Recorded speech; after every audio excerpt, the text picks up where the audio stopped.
পুলিশের elite force RAB থাকা উচিত না এটাকে বিলুপ্ত করে দেওয়া উচিত, এই ধরনের একটা আলোচনা দীর্ঘদিন থেকে চলছিল আমাদের সমাজে।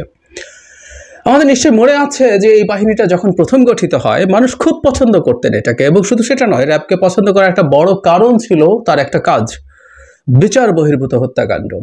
আমি খুব স্পষ্টভাবে মনে করতে পারি বাংলাদেশের বহু মানুষ, শিক্ষিত সচেতন মানুষ, তাদের এই কাণ্ডকে সমর্থন করতেন।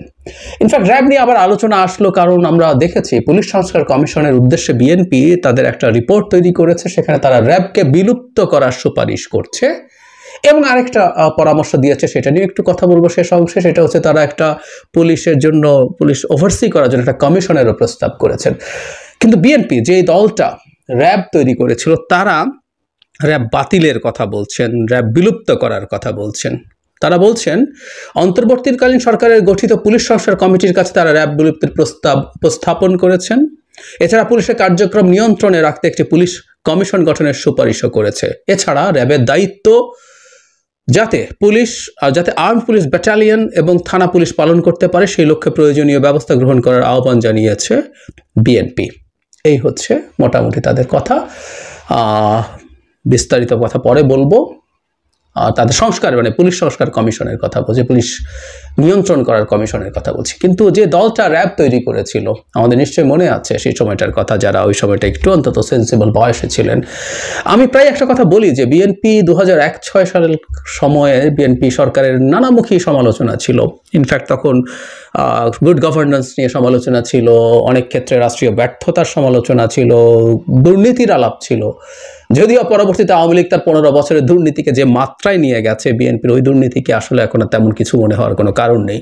কিন্তু আমি ব্যক্তিগতভাবে মনে করি, আমি বহুবার বলেছি, বিএনপির সেই সরকারের সময়কার সবচেয়ে বড় পাপ ছিল র্যাব তৈরি। এবং শুধু র্যাব তৈরিকে পুরো পাপ বলা ঠিক হবে না, মূল পাপ ছিল র্যাবের মাধ্যমে যে বিচার বহির্ভূত হত্যাকাণ্ড সে সময় শুরু হয়েছিল, সেটা অত্যন্ত গর্হিত অন্যায় হয়েছে।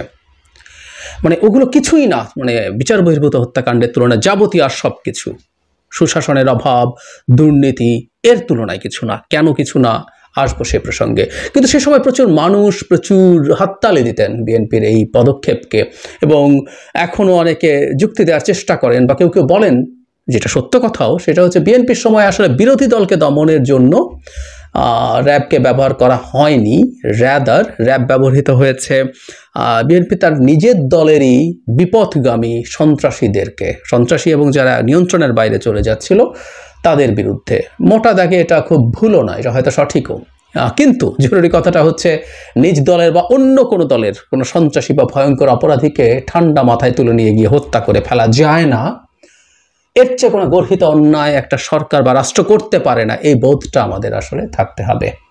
আমার মনে পড়ে ব্লগের দিনগুলোর কথা, যখন লিখছি ওই সময়ও বহু মানুষ এটার পক্ষে হাততালি দেন। তখন এটার বিরুদ্ধে লিখতে গিয়ে প্রচুর গালিগালাজ খেয়েছি, প্রচুর সমালোচনার শিকার হয়েছি, তারপরও বলে গেছি। কিন্তু আস্তে আস্তে এখন মানুষ ওই জায়গাটা বুঝতে পারছে। সুতরাং র্যাবের সাথে বিচার বহির্ভূত হত্যাকাণ্ড ট্যাগড হয়ে গেছে। এখন এই বাহিনীটার প্রতি মানুষের একটা ভীতিকর অনুভূতি কাজ করে। নট অনলি দ্যাট, তার যে অন্যায়, যে অপরাধ, সেটাও মানুষের মাথার মধ্যে, মানুষের চেতনার মধ্যে, চিন্তার মধ্যে নিশ্চয়ই রয়ে গেছে। সুতরাং এই বাহিনীটা থাকাটা সেটাকে ক্রমাগত উস্কে দেবে, উইচ ইজ নট রং, এটা ঠিকঠাক আছে। কিন্তু এখন প্রশ্ন আসতেই পারে, র্যাবে কি শুধু বিচার বহির্ভূত হত্যাকাণ্ড করেছে? না, আওয়ামী লীগের পরবর্তীকালে আমরা দেখেছি সাধারণ যে পুলিশ, সেই পুলিশ বাহিনীও প্রচুর বিচার বহির্ভূত হত্যাকাণ্ড করেছে। সুতরাং এটা একমাত্র র্যাবের ঘটনা বা র্যাবের কাণ্ড হয়ে থাকেনি, সেটা অন্যদেরও কাণ্ডে পরিণত হয়েছে। তাই যদি হয়ে থাকে তাহলে প্রশ্ন আসতেই পারে যে তাহলে অন্য বাহিনীগুলোকে নিয়ে আমরা কি করব। অ্যাট দ্য সেম টাইম যদি বলা হয় যে না, র্যাব যদি বিচার বহির্ভূত হত্যাকাণ্ড না করে, আমেরিকার স্যাংশনের পর থেকে 2022 সালের পর থেকে ইভেন আওয়ামী লীগ আমলেও তো র্যাব আর বিচার বহির্ভূত হত্যাকাণ্ড খুব বেশি করেনি, এখনও করছে না। ভবিষ্যতে আমরা ধরে নিলাম কোনো একটা সরকার আসবে এবং তারা যদি নীতিগতভাবে অবস্থান নেয়, তারা বিচার বহির্ভূত হত্যাকাণ্ড ঘটাবেন না, তাহলে র্যাব তো বিচার বহির্ভূত হত্যাকাণ্ড করবে না, তাহলে তার অসুবিধা নাই, কারো মনে হতে পারে। কিন্তু আমি আরেকটা ডাইমেনশন আছে র্যাবের বলে মনে করি, সে কারণেই হয়তো র্যাব নিয়ে আমাদের সিরিয়াসলি ভাবার প্রয়োজন আছে। সেটা হলো, র্যাব তো আসলে পুলিশের অধীনে থাকলেও এটা একটা মিক্সড ফোর্স, পুলিশের মানুষজন আছে, এখানে সশস্ত্র বাহিনী থেকে, সেনাবাহিনী, নৌবাহিনী, বিমান বাহিনী থেকে সদস্যরা আসেন এবং অন্যান্য আমাদের যত বাহিনী আছে সবাই এসে এখানে কাজ করেন। সো গোড়াতেই একটা প্রশ্ন আছে, আমাদের সেনাবাহিনী বা সশস্ত্র বাহিনীর সদস্যদেরকে পুলিশিংয়ের ট্রেনিং দেওয়া হয়? তাদেরকে দিয়ে পুলিশিং করানো কি উচিত? আমি কোনোভাবেই এটা উচিত বলে মনে করি না। তার ট্রেনিংই ডিফারেন্ট।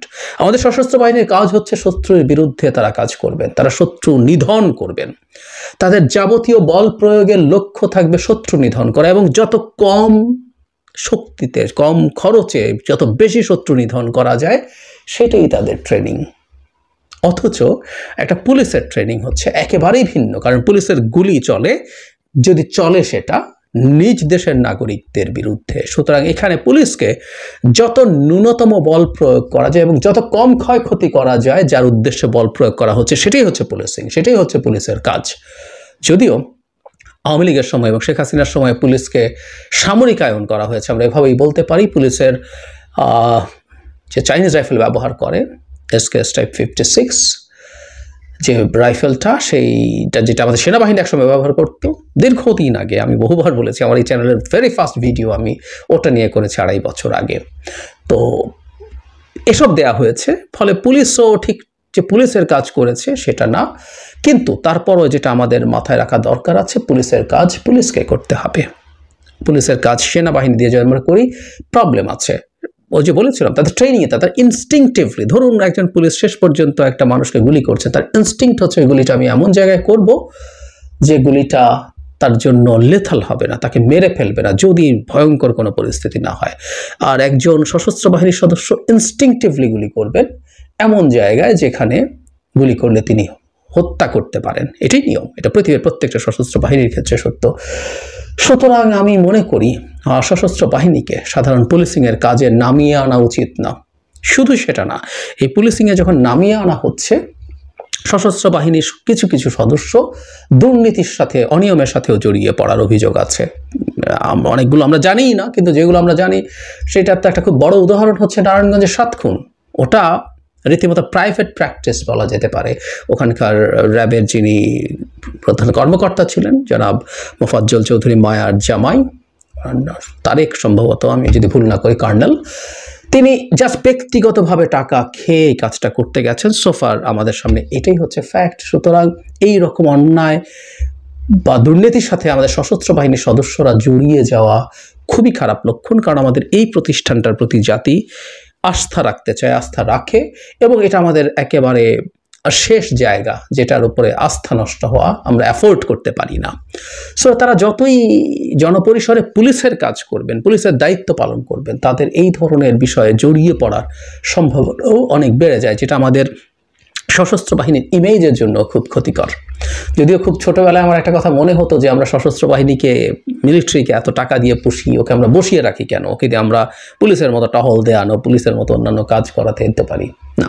এটা আসলে কোনোভাবেই সঠিক না, এটা সঠিক হবে না। সো আমিও ব্যক্তিগতভাবে মনে করি র্যাব এই ফরম্যাটে যে র্যাব আছে সেটা বিলুপ্ত করা উচিত। কোনো স্পেশালাইজড বাহিনী দরকার আছে কিনা সেটা ভাবা যেতে পারে, একটা এলিট ফোর্স থাকবে কিনা, সেটা যদি থাকেও সেটা পুলিশ বাহিনীর সদস্যদেরকে দিয়েই হবে, তাদেরকে ট্রেনিং দিয়েই করতে হবে। এটার জন্য সশস্ত্র বাহিনী থেকে সদস্য আনা আমি ব্যক্তিগতভাবে সঠিক সিদ্ধান্ত মনে করি না।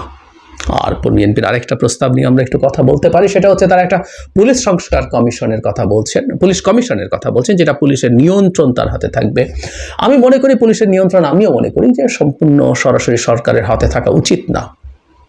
উচিত না এই কারণে যে এটা একটা সশস্ত্র বাহিনী, এটারও সশস্ত্র বাহিনী মানে তার হাতে অস্ত্র আছে, মানে একটা সিভিল ফোর্স যার হাতে বল প্রয়োগের ক্ষমতা আছে, যার হাতে অস্ত্র আছে এবং যে প্রয়োজন হলে মানুষ হত্যা করার আইনগত অধিকার রাখে।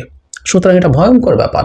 এরকম একটা বাহিনী যাতে ঠিকঠাক মতো চলে, সরকার তার প্রাথমিকভাবেই তাকে নিয়ন্ত্রণ করবে, তাকে আদেশ নিষেধ দেবে, তার আইন অনুযায়ী চালানোর চেষ্টা করবে, কিন্তু সে ঠিকঠাক মতো এই কাজগুলো করছে কিনা সেটা ওভারসি করার জন্য, সেটা দেখার জন্য আমি মনে করি এটা ভালো হবে যে এরকম একটা কমিশন যদি থাকে। সো আমাদের এই প্রস্তাবটাও ভেবে দেখা দরকার আছে। সর্বশেষ আমি বিএনপিকে একটা জায়গায় ধন্যবাদ দিতে চাই, সেটা হলো তার নিজের হাতে তৈরি একটা বাহিনীর সে বিলোপ চাইছে। এমনকি আমরা যদি নর্মালি চিন্তা করি একটা ফেয়ার ইলেকশন এখন যদি হয়, সাধারণের ধারণা হচ্ছে যে বিএনপি এই নির্বাচনে জিতবে এবং সেটাই হয়তো হবে। তো যে দলটার জিতে ক্ষমতায় আসার সম্ভাবনা অনেক বেশি, সেই দলটা তার হাতে এই ফোর্সটা রেখে আবার মিসইউজ করতে পারবে সেই চিন্তা সে করছে না। সে রাদা চিন্তা করছে এই ফোর্সটা বিলুপ্ত করে দেয়া হোক। সো আমি এটাকে একটা পজিটিভ চেঞ্জ হিসাবে দেখব। আমি আগেও বহুবার বলেছি, সেটা হলো শেখ হাসিনা পতনের পর এই দেশের ভবিষ্যতের পলিটিক্সের একটা গুণগত পরিবর্তন অবশ্যম্ভাবী, এবং আমরা আস্থা রাখতে চাই যে সব দল, ইনক্লুডিং বিএনপি বা নতুন দলও যদি তৈরি হয় বা এক্সিস্টিং যেসব দল আছে, প্রত্যেকে তাদের জায়গা থেকে এই ধরনের স্পিরিট ধারণ করবেন যে বাংলাদেশটা যাতে ধীরে ধীরে একটা লিবারেল ডেমোক্রেসি, একটা উদার গণতান্ত্রিক রাষ্ট্র হওয়ার পথে এগিয়ে যায়।